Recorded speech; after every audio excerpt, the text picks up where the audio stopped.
Hey, you ever think about life? No, not really. Guys, it's lights out. Go to sleep. Yeah, sure, okay. Yeah, no problem. You ever think how cool graphs are? Yes, all the time. Hey, guys. Are you talking about graphs? Because those are sick. Yeah.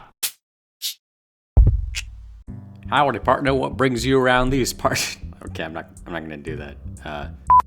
Hey, howdy, hey, everyone. I hope you're having a nice day. I hope the sun is shining, the birds are singing, and the ground is above average. Today, I'm going to talk to you about my time living in dorm. I think most people will experience a dorm setting at some point in their life, whether that's university or college or whatever. However, what makes my experience slightly different is that I was in dorm all throughout high school. Yep, from grade 9 all the way to grade 12. So I've got some stories to tell you. This first story happened my first year in dorm. My roommate at the time, who has a terrific name by the way, was playing this game with some of the other dorm guys. Now I don't know if he helped invent the game or if it existed before I got there, but I could easily see this game existing throughout the years without it having to be passed down. The game was called Hall Ball, I think. The rules were simple. Two people would stand on opposite ends of the hallway. They go up a couple doors so that there's a space in between them and the end of the hallway. Then you get a tennis ball and throw it as hard as you can at the other person. You know, I'm not quite sure if I should be describing how to play this game to you all, but I'm sure you're responsible enough to know not to do this. Don't play this game. Anyways, the main goal of the game was not to hit the other person, but to have the ball hit the wall at the opposite end, which you think would be easy, but the hallways were pretty narrow. There were multiple times where you'd hit one of the sides of the walls before you'd actually hit the end of the hallway. Your goal was not only to throw the ball to hit the other end, but also to stop the ball from getting past you. This is where the strategy of throwing the ball as hard as you can comes into play. You see, if the other person feared for their life more than they feared losing, then they'd avoid being hit by the ball.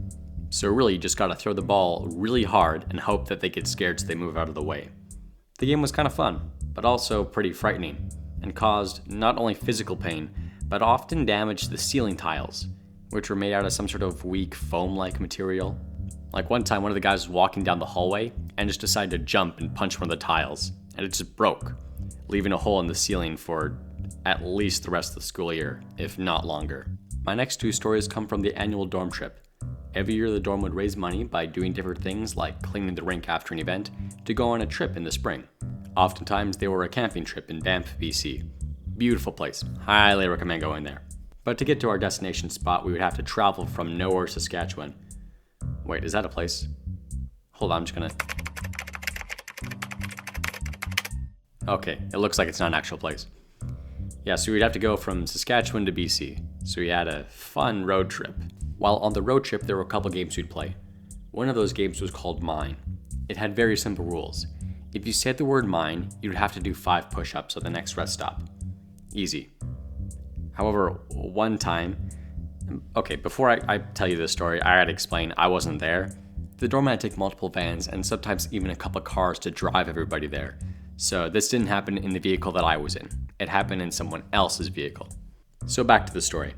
Everyone was talking, and I assume it had to do with Pixar movies, or movies in general, because someone asked, "Hey, what did the seagulls say in Finding Nemo again?" And then someone answered. Now, I don't know if you remember what they said or not, but it's not only the word mine, but it's the word mine said, I don't know, I'd say about 1 million times. And I kid you not, but someone, without thinking, just decided to answer with mine. I can only imagine the guy's face when he realized what happened. So at the next rest stop, we all just see this guy doing a ton of push-ups. The other game we played was called Buffalo. Now, I've heard that usually you play this game with alcoholic drinks. However, we're in high school. And if you're in high school, you should not be drinking those types of drinks. So if you do, I'm very disappointed in you. So how do we play the game Buffalo? Well, again, very simple rules. If you drink while holding the drink in your right hand and someone calls out Buffalo, you have to chug the whole thing. To be honest, it was more annoying than it was fun, because not only did you have to down your whole drink, but now you don't have anything to quench your thirst till you get another drink. But wait, you might think, you're left-handed. Doesn't that give you an advantage because you drink your beverage with your left hand? And you know, that's what I thought too, and so did a few other people in the dorm. There was even a little debate whether or not to switch it for lefties, but they decided to keep it the same because left-handed people have a slight disadvantage on other normal life stuff, like scissors. I really, really hate scissors. So I thought, hey, this should be easy for me. I don't have to worry about the game because I'm left-handed. But you see, what I didn't know about myself is that when I consume food and drink, I'm fairly efficient in what I have my hands do. My left hand handles the main meal, while my right hand handles everything else. Let's say I'm having burger, fries, and a pop.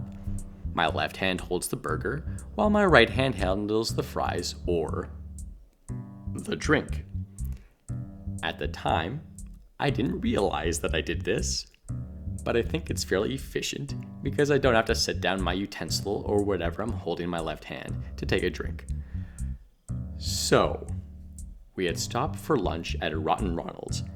I decided to order a milkshake with my meal instead of a pop or water. I'm eating. I'm feeling a bit parched, so I go and grab my milkshake to take a drink. Then, all of a sudden, hey, guess what? Buffalo. Rules are rules, fair is fair. I chugged that milkshake with all the anger in my body. And for the rest of the trip, till we got to our destination, I felt sick. Now, I'm not one to get really angry nowadays, but at the time, I may have been known to have my times when I would partake in rage. I wasn't just mad that someone called Buffalo on me with a milkshake, but it was also one of the dorm RAs. An RA is a college student who would help manage the dorm and be, a role model for the students. I didn't have to down it. He was a good sport and even told me that I didn't have to do it, so I guess it's really my own pride that got to me in the end. Because I drank it all, then and there. So in conclusion, don't play Buffalo. It's a horrible game. Don't let pride get in the way of doing the right and healthy thing. And I threw up at the campsite right after we got there. Goodbye, everyone.